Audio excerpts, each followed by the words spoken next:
people misunderstand the KKK and exactly how thorough they were, right? How elaborate their plans were. A lot of people think that the KKK just went to black neighborhoods and randomly chose black houses, right, to just terrorize, or just randomly chose black citizens off the street and decided to terrorize them. That is a lot of what they did, but a lot of it was organized as hell. So I'm going to give you an example. I'm going to just line it up for you really quick, and I'm going to use the Mississippi burn victims of 1964. The whole story will be on my Patreon. I'll be recording that next. But I'm going to just show you the KKK's role in a lot of different black historical stories that we talk about today, and a lot of, unfortunately, black murders, right? So you say you're a governor, right? Say you're a governor, and you're really close to the sheriff. The sheriff has a cousin who's in the KKK. This will all tie into each other. You're trying to run for re-election or whatever. You don't got to be governor, you can be mayor, you can be whatever, right? But you're trying to run for re-election, and you don't want black people to vote. You know that there is a civil rights group going around gathering black people up to go take them to register to vote, and you know that they're riding around with guns to protect themselves. So what do as a governor, the mayor, the elected official, right? You go to the sheriff, who's your close buddy, right? The sheriff, mind you, has a cousin in the Klan. The sheriff starts to pull over those black civil rights leaders who's going around rounding up black people to get them to vote.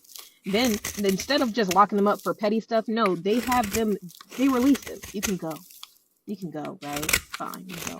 And they're gonna follow them around the city. They're gonna wait till they gather up as many black people as possible. And they're gonna say, "Hey, Klan cousin, hey, Klan friend, there is a red station wagon driving around the city. He's going up Main Street right now. You can catch them while they're hot." And then the Klan go set that car on fire, light them up. Now all them black people gone and dead. Now the movement starts to die. The Klan, they were so organized. And these people, I just came from the Douglasville Library, where they have whole, like, these thick books with different volumes of their entire organization and how it was supposed to play out, how they recruited and how they promoted within, and their code words. There's so much, and how ultimately most of the Confederate soldiers, if they hadn't died, because you know they lost a little bit. Most of the Confederate soldiers identified as Klan members. And so they have these books. And as I went through these volumes of books, and I'm going to try and insert a little bit at the end of this video because I'm about to go back to the library. As I went through these books, it was just it's very telling of the history that they're willing to keep. That's the history that's in their archives. When you go to the library and you ask to see their archives and you ask for a specific section, like I did, I just said Civil War. That's what they're keeping.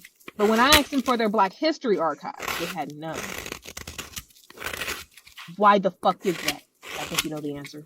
I teach Black History. Follow me. So I don't have access to the other archives really, but I want y'all to look at this. The Encyclopedia of the Confederacy, volumes 1 through 4, right? Roster of the Confederate Soldiers of Georgia, years 1861 to 1865. Daughters of the Confederacy, United Daughters of the Confederacy, Georgia's Division, volumes 1 through 9, right?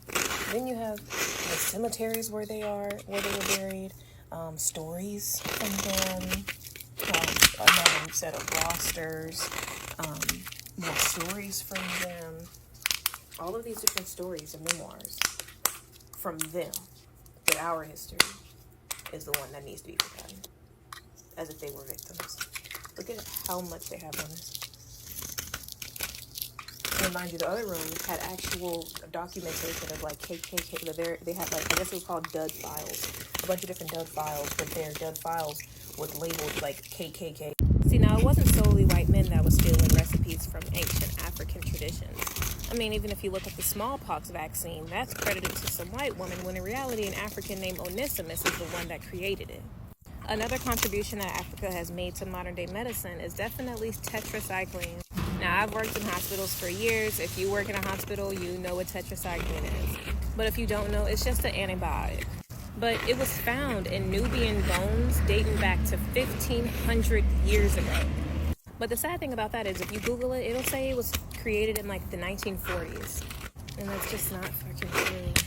Did you also know that ancient Bantu and ancient Egyptians were using salicin, which you could say is aspirin? We were using aspirin in ancient times. But if you Google that, it'll say it was discovered in the 1800s. Somebody lying and it ain't me. Mind you, this is like the main active ingredient and black people, African people, get zero credit. It's not mentioned in barely any medical books. Did you know that Capiscum, which is basically just red chilies, but did you know that it was used and is still used to cure nerve and joint pain? Guess how long we as humans have been using that? Now, guess how long they say we've been using that? I'll save you the time. There's discrepancies. We African people have been using Capiscum for thousands of years.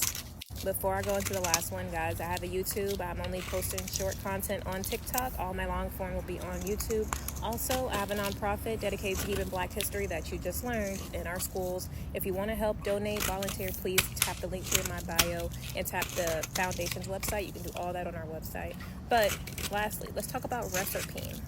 Now, Reserpine is used to treat hypertension and also psychotic disorder.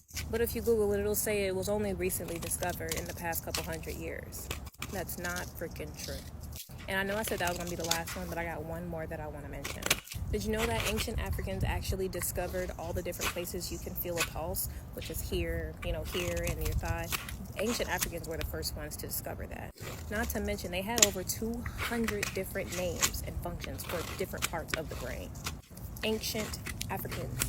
Now, when I say ancient Africans, I am talking about the Bantu people and the Egyptians.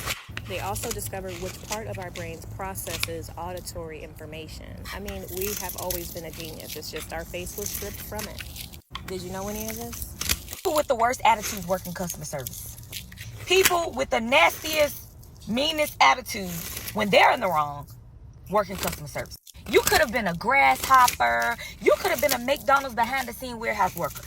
You could have been anything in life, and you chose to go into a customer-facing role. I've experienced helping the customer and being the customer. And by far, being the customer has got to be the worst, especially in the morning when you're on the way to work. This morning, I decided to go get my coffee from a place that I'm sponsored by. How about that? Showed up, greeted them, smiles, bubbly, bringing the energy. Good morning. Can I please have a large da-da-da-da-da, talking loud? First of all, let me just say that when you work in customer service, the last thing that you want to do is assume. When you work in a fast food restaurant type of energy, you don't assume what a customer's order is. You didn't hear what I said? Ma'am, I'm sorry. I can't hear you through the speaker. Can you speak up just a tad bit louder? I get to the window. I'm saying thank you as items are being passed out the window. I noticed that my bag was a little heavy for what I ordered. So please repost this video so she can see this. I hope she sees this, right? I detailed everything. But when it came down to that part, I only said, yes, and I'll have the order of bacon. The order of bacon. I get to the window. She doesn't say 2 words. She doesn't say, here you go. She doesn't say nothing. She shut mouth with a